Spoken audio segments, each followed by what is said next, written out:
You're listening to the Traffic and Conversion Show. I'm your host, Michelle Fernandez, and this is episode 3. Welcome to the Traffic and Conversion Show, where it's all about helping online entrepreneurs amplify their content, build their influence, and convert their leads into sales to grow a profitable business and life they absolutely love. Now, let's get this party started. Today's episode is going to be a good one. It's all about the 3 components of a highly converting funnel.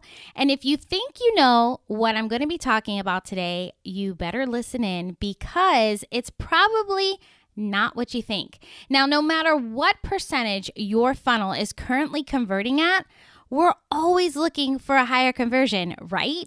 I mean, as much as we are all in business to transform lives, make an impact, and leave our mark on this world, we are in business. And business, by definition, is the purchase and sale of goods in an attempt to make profit. Therefore, you need to generate revenue in your business. Now, think about that for those of you who have like these different money mindsets where you're like, oh, making all this money might be a bad thing. Well, think about the enormous impact that you can make on this world simply by increasing your sales conversion. We're talking legendary status here. Now, today, we're going to be talking about the 3 essential components to have a complete funnel that will make it a highly converting funnel. Now, we're going to dive I would say high surface on today's show.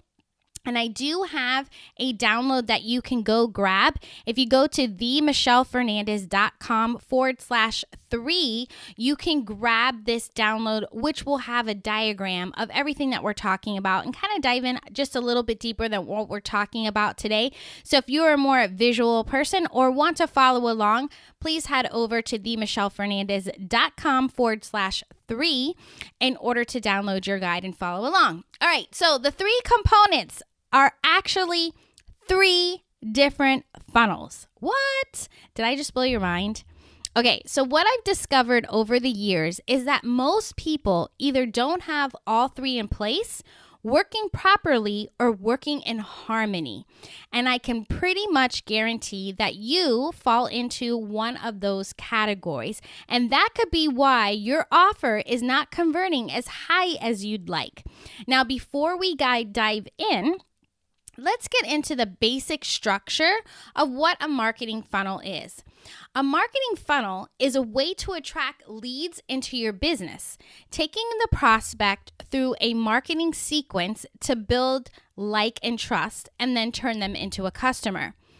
Now, for a minute, picture a funnel, like a plastic funnel that you're using to channel some liquid or some other fine-grained substance into a smaller container. You know what I'm talking about. It's like wide at the top, super narrow at the bottom. Some of you might have even used one in college. I just used one the other day when I was putting some hand soap into a pretty soap dispenser in my bathroom. Now, I could have attempted to pour it all in from one bottle to the other, but you know what kind of hot mess that makes, right? So most of the time, we're using the funnel to bring in people who have never even heard of us or our brand, and we call that cold traffic. And other times, the funnels target existing customers or existing, I would say, prospects to build loyalty and create repeat customers. So basically, the funnel is you're taking this prospect or customer on a journey with you. They start out at cold at the wider part of the funnel, and the idea is to get like more and more people, the largest group of potential customers, to become aware of your brand. They get to know who you are and what you're about at the top of this funnel, right? Then they start getting warm as they move into the middle of the funnel, where they're learning more about you and what you have to offer, and decide if they want to engage with you and your content, and consider if they want to dive deeper with you. And this is usually where they make the decision to exchange their email for a piece of value that you have to offer, or maybe spend some time with you, like on a webinar or in a challenge, right? Then as they move down towards the narrowest part of the funnel, they are now hot. The goal here is to have less people because they've already been pre-qualified on their journey. Each part of the funnel, the potential customer is deciding if they want to continue on the journey with you. Now, if you're scrolling through your newsfeed and come across someone you've never heard of, right, and they're on video, you can pretty quickly decide if you're going to continue watching or continue scrolling, right? That's when you're starting this pre-qualification, right? Same thing with your middle of the funnel. If you haven't made a connection, let's say you watch that first video with them and you're like, oh, I kind of like this chick, and then as you're going through and you're getting more exposure to them, and you're like, oh, I haven't made a connection with that person or resonated with their content, then you're not going to opt in, right, for that PDF, and you're definitely not going to sign up to participate in a challenge with them. By the time your prospect or potential customer gets to the bottom of the funnel, they should be a fully qualified lead that knows who you are, what you're about, and is interested in what you have to offer. They're aware of your product or service and has already considered how your product will benefit them. Now, a marketing funnel is so powerful and everyone uses them. I don't want to say since the beginning of the time, but pretty much we've optimized it, right? We're talking from car dealers to department stores, digital products. We all use them. And I will tell you, there are a few people that I followed in the past that have this funnel system down so well that I didn't even know what they had to offer. And I was like, whatever they're selling, I'm buying. I didn't even know what their product was, but I knew I liked her. I resonated with her. I knew she got me. And I knew without a doubt that my business and my life will transform because of her. Have you ever felt that way, where you just resonate with someone so deeply and you're like, oh, I just connect with this person so well that I want to buy whatever, like you're pulling out your credit card before they even tell you what they have to offer. And then there are others that are like, she seems to be doing great, but I just don't know if I want to spend my hard-earned money to learn from her, right? Well, that's just you or me going through their funnel. And as I first learned about all this online marketing was from Chalene Johnson, and she described it as you're in the car on a road trip, right, with all these people, and it's okay to let them out of the car before you get to the destination. And a lot of times, especially when you're first starting out, entrepreneurs feel like, I want to serve everyone. And then you start kind of getting into that judgy mode, like, why aren't people opting in, or why are they opting out of my list, right? Why are they hopping off while I'm on a live video, and why aren't they staying to the end? It's something that you have to put in your mind and in your head that it's okay, because you need to think like, would I rather have followers that sometimes show up to watch my content or purchase and then end up requesting a refund, or would I rather have raving fans that would travel across the whole entire world to see you, who want to give you their money and you haven't even offered them anything to buy yet, right? And who rave about you to their friends because of the results that they're getting from your products or service. So how do you do this? How do you get someone who's never heard of you and is now an actual buyer? So let's break down the 3 funnels that need to be put into place and working together in harmony. Now, the first essential component to a highly converting funnel is your advertising funnel.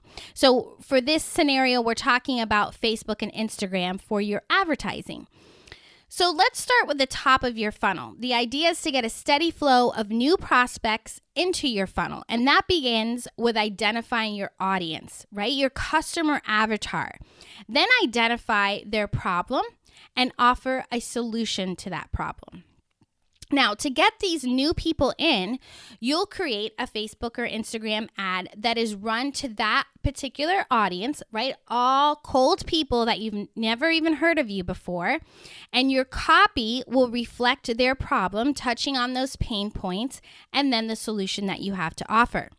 Now, it's critical to have your pixel placed on each step of your funnel to target these prospects that have showed interest.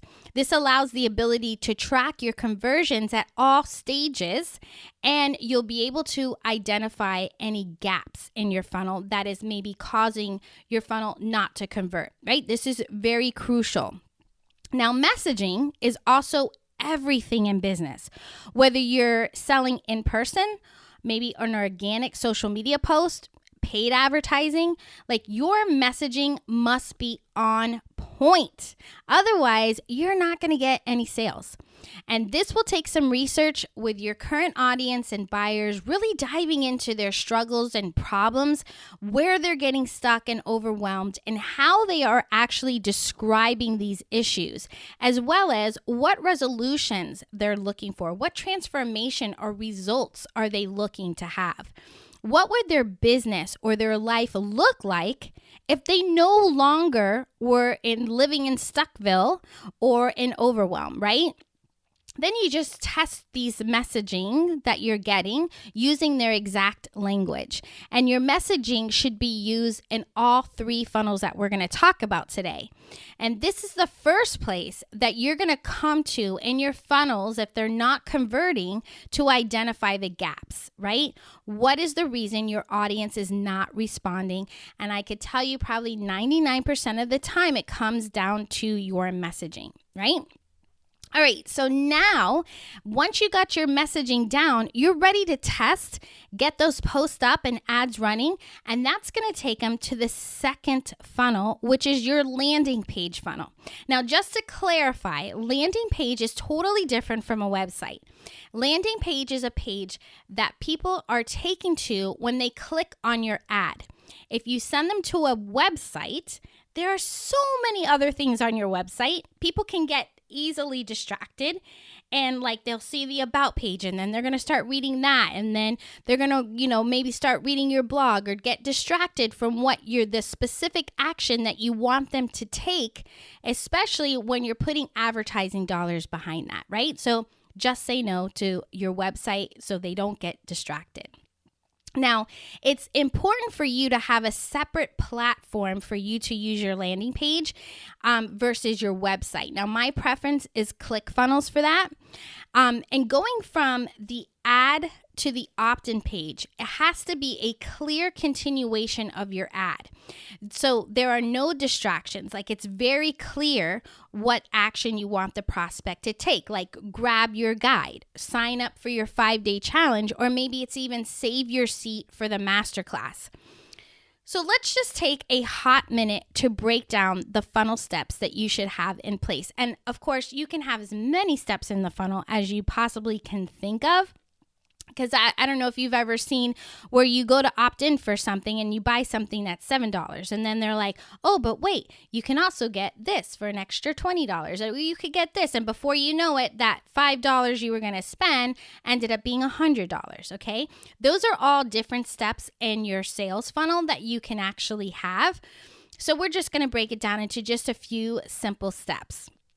Now, the opt-in is going to be your very first step, right? This is where you actually have someone where you're gathering and you're collecting the person's name, email address, maybe even a phone number, right?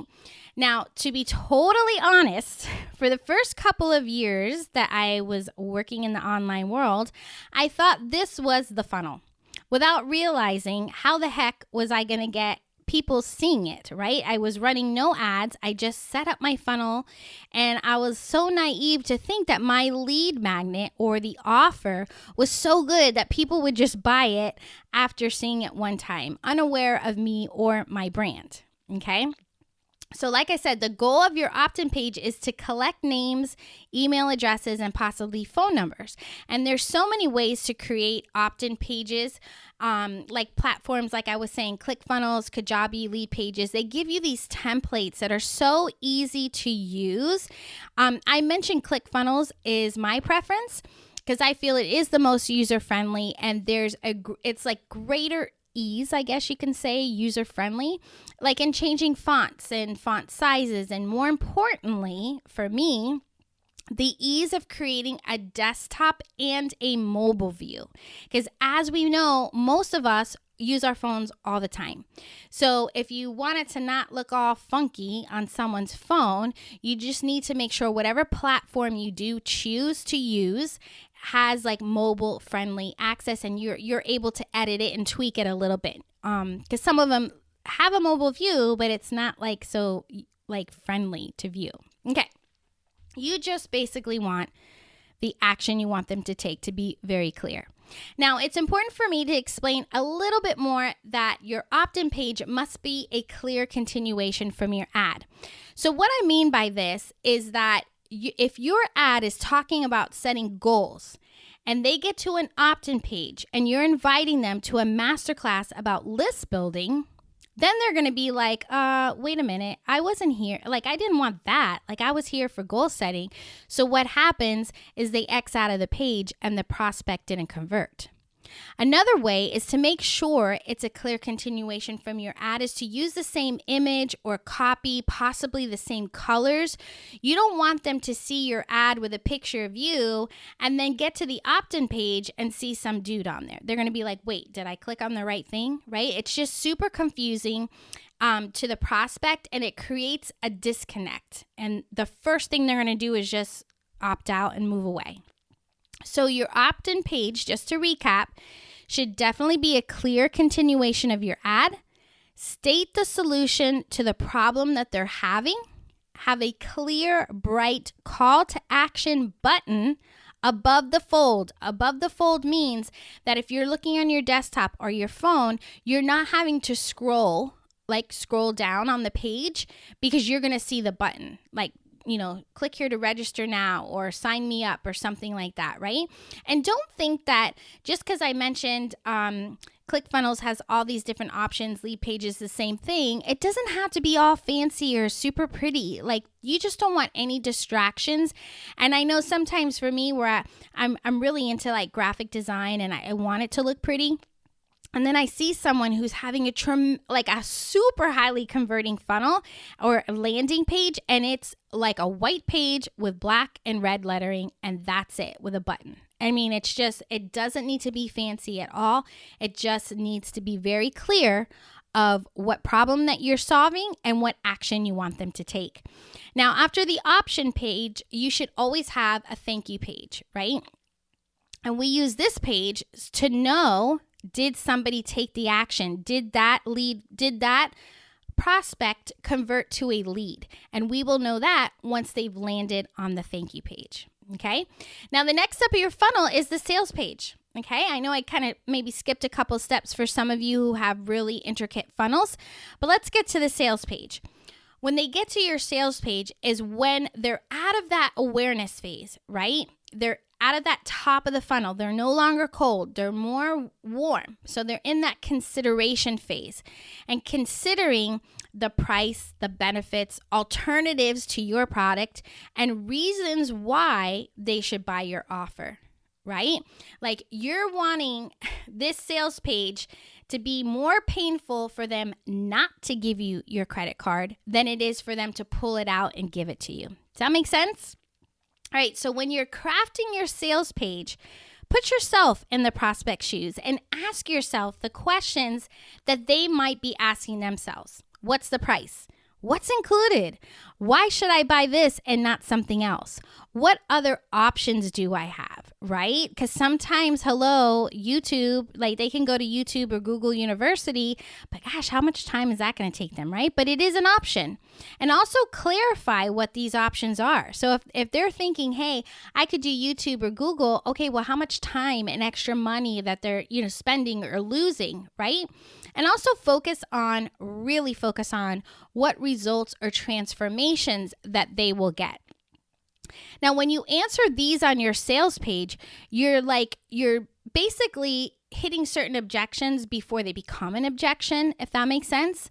So make sure that your sales page specify what's included, why they need it, and what other options are, and why they're not as good as yours.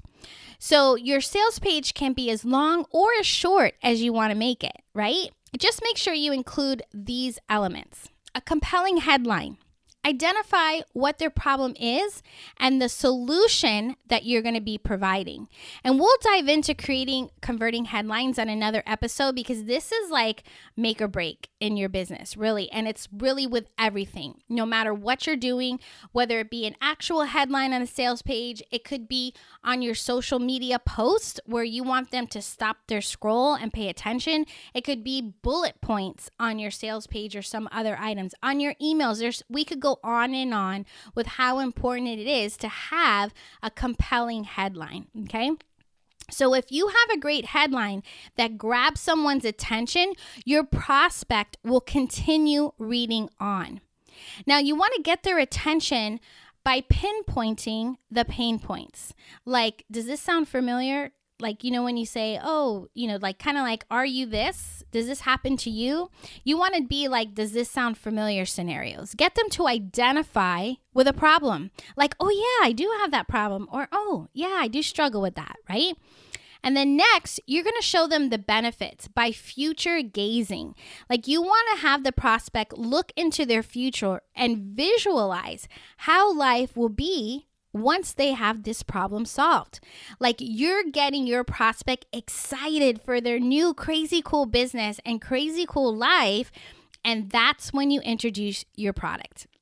How your product solves the problem and how it's going to get them the benefits you've already addressed, which will lead into your value stack.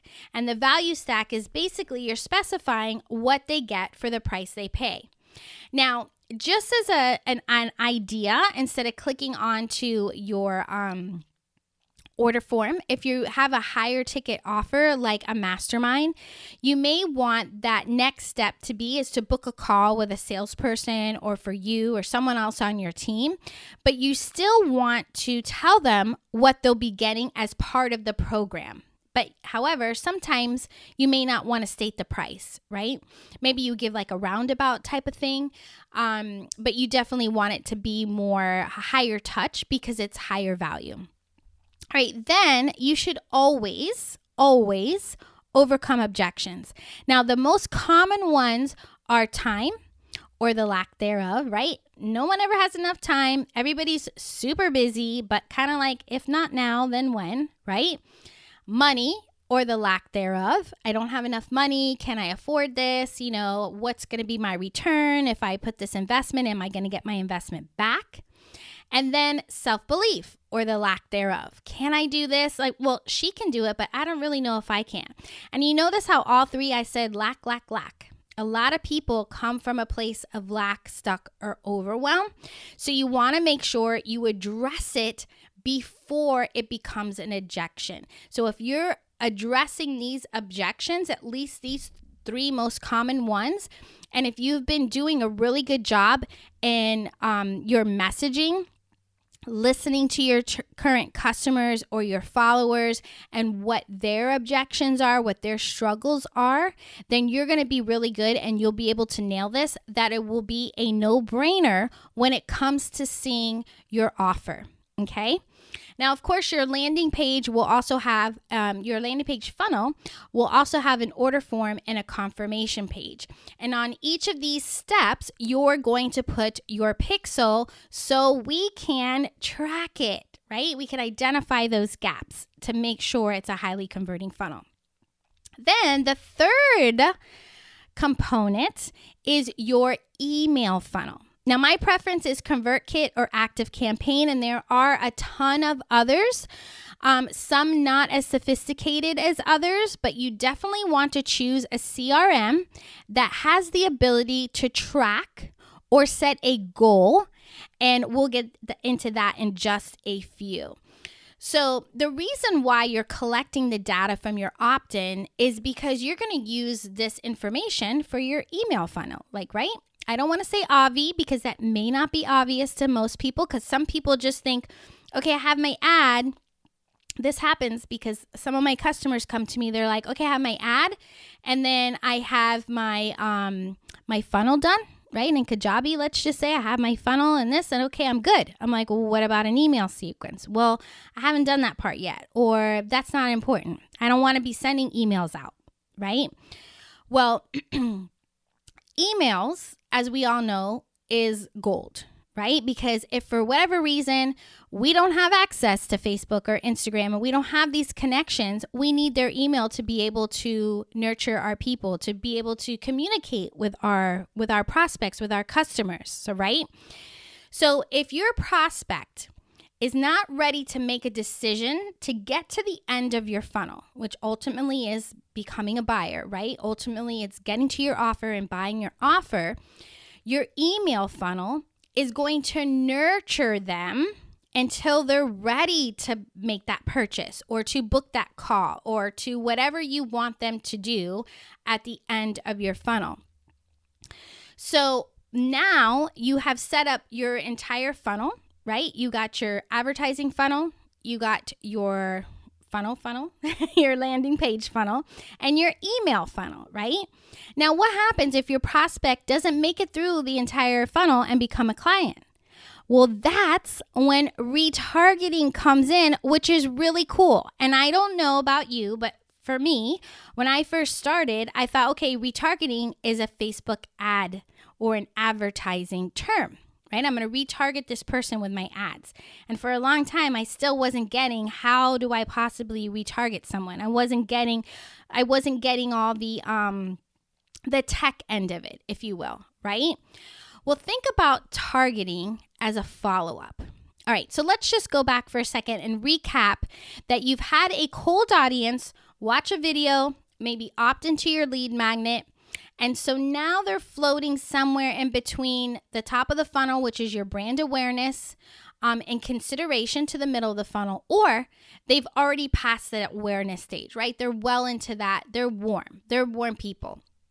Well, retargeting is where you can follow up with the prospect and nurture them to return to the funnel from where they left off. I'm going to say that again.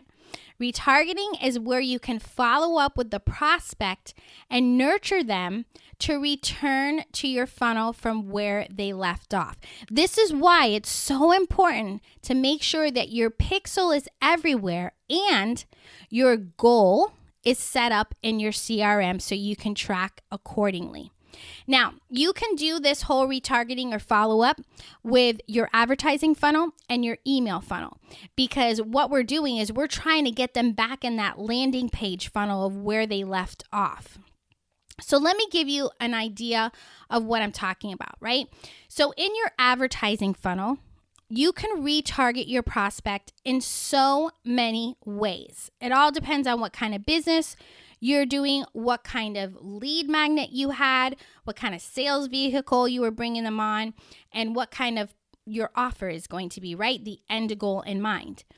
So I'm going to give you a few different ideas or examples. So let's just say at the top of the funnel, you're having them they watched a certain percent of a video that you put out them. Now you can retarget them by following up with them, right? You're retargeting them to maybe now whoever watched 50% of this video, I'm going to retarget them to now opt into my lead magnet or to join my group, right? My Facebook group. Let's say they opted into your lead magnet, but they didn't purchase a tripwire, right? Because you had a tripwire in that landing page funnel. Well, now you go in and then you're like, hey, I saw you grab this. Why don't you grab this $7 offer? Maybe they saw your webinar page, the registration page, but they didn't sign up. Well, now I can retarget them to get them to sign up. Same thing if they saw your sales page and didn't buy.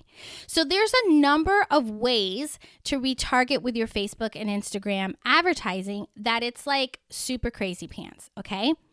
So now in your email funnel, if you're super serious about your business and growing a thriving business, I would seriously consider a more sophisticated CRM that allows you to set goals for your subscriber. Meaning, once the customer purchases, signs up for a webinar, or whatever action that you want them to take, the email sequence stops. Now, I know you're going to understand this when I say this. Have you ever signed up for something?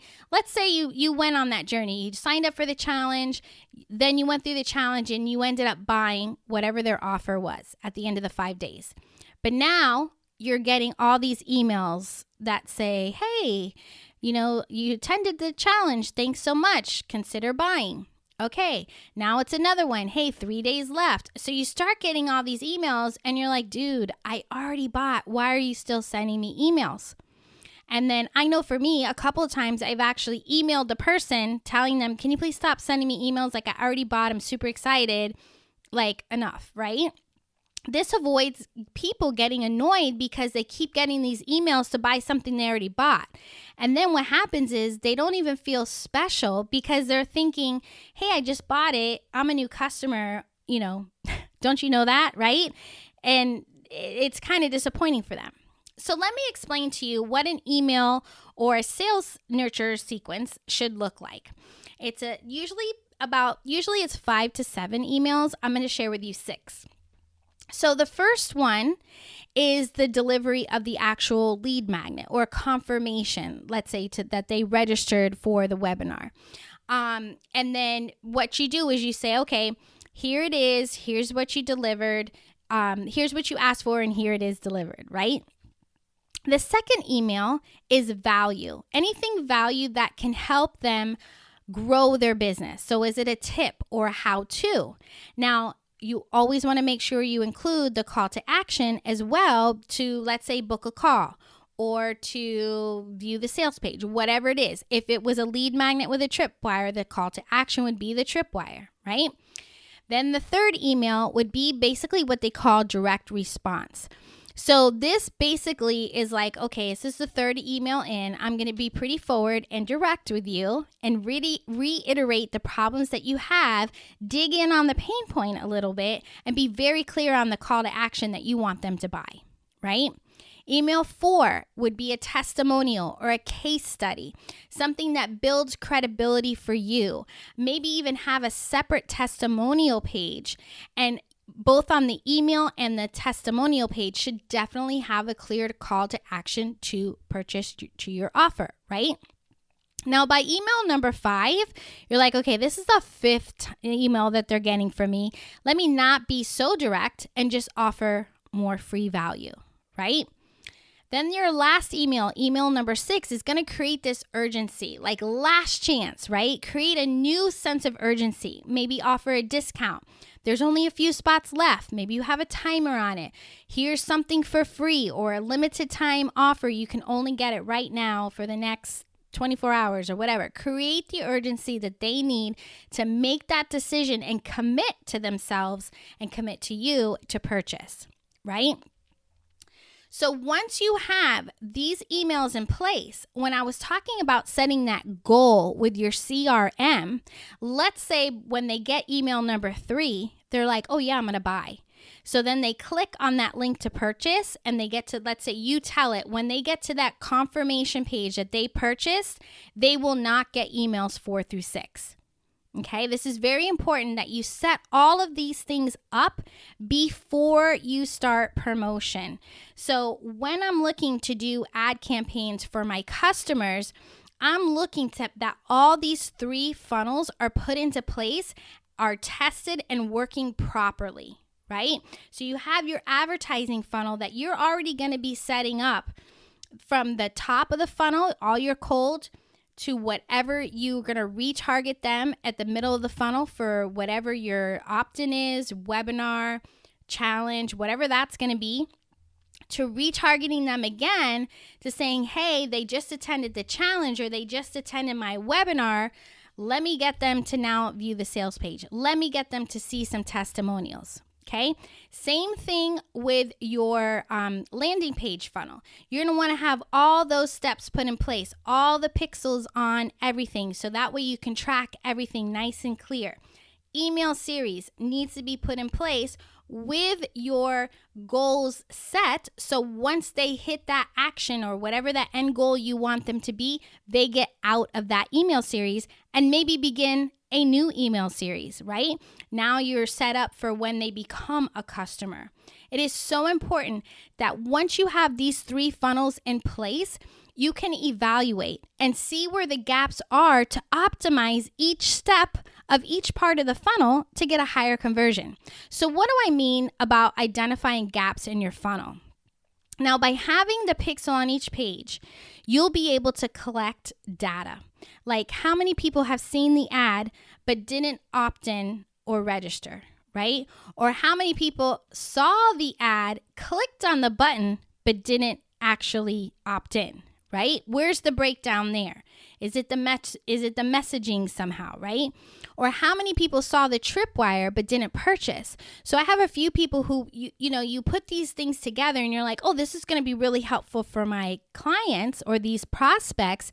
But when they get there, they're not seeing value in it. So as much as you see value in something doesn't necessarily mean the customer is going to see the value. So then you might have to switch it up, right? And make it to be more what they want. Or maybe you've had people register for a webinar, so many people, but then how many people attended? So you're gathering all this data, right?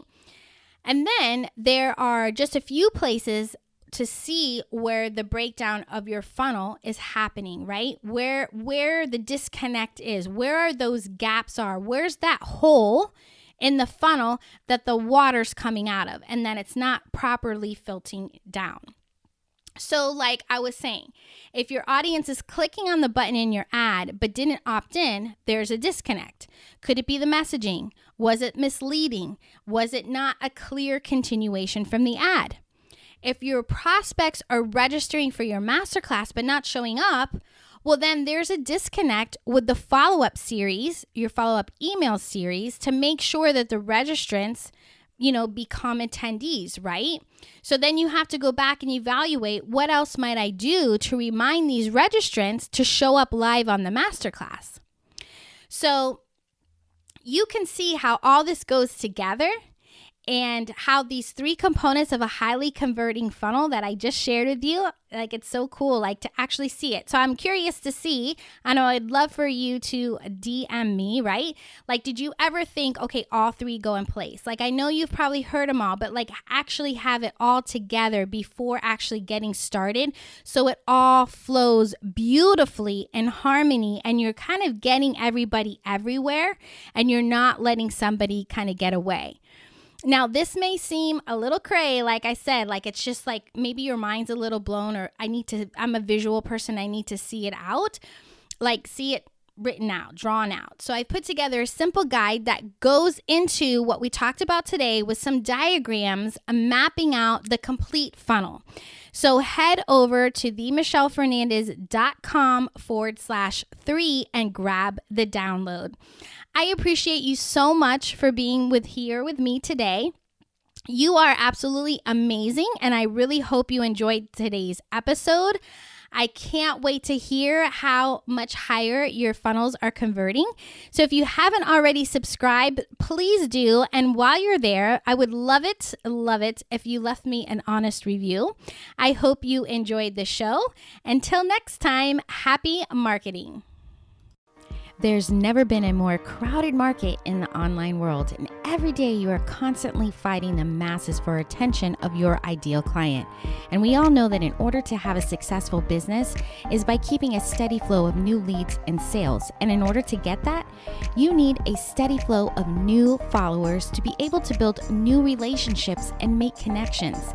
Getting a steady flow of new followers in such a crowded market is easier than you think. I've created a simple strategy that will help you cut through the noise and connect with your ideal clients quickly and effectively so they will want to work with you. It's all about connecting and converting new leads in 45 seconds and turning those eternal scrollers into paying clients in just 45 seconds.